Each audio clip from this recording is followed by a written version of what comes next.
পুরো দেশের চোখ এখন একজন ব্যক্তির দিকে, ডক্টর মোহাম্মদ ইউনূস। গণমাধ্যম, সামাজিক যোগাযোগ মাধ্যম, রাজনীতির অন্দরমহল, সব জায়গাতেই একটাই আলোচনা। ডক্টর মোহাম্মদ ইউনূস কি থাকছেন নাকি চলে যাচ্ছেন? সাপ্তাহিক উপদেষ্টা বৈঠক শেষে এক রুদ্ধতার পর্বে ডক্টর ইউনূস ক্লান্ত কণ্ঠে বলেন, আমি আর পারছি না, এই জঞ্জালের দায় আমার না, আমি পদত্যাগ করব। তার কথায় যেন ঝড় বয়ে যায় সবারই মনে।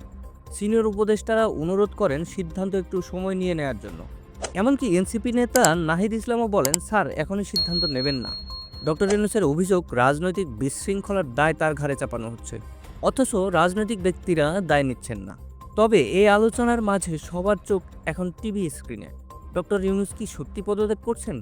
শেষমেশ প্রধান উপদেষ্টা ইউনূসের পাশে থাকার কথা জানিয়ে ফেসবুকে পোস্ট দেন আইসিটি বিশেষ সহকারী ফয়েজ আহমেদ। ক্ষমতা নয়, বাংলাদেশের জন্য ডক্টর মোহাম্মদ ইউনূস প্রয়োজন আছে।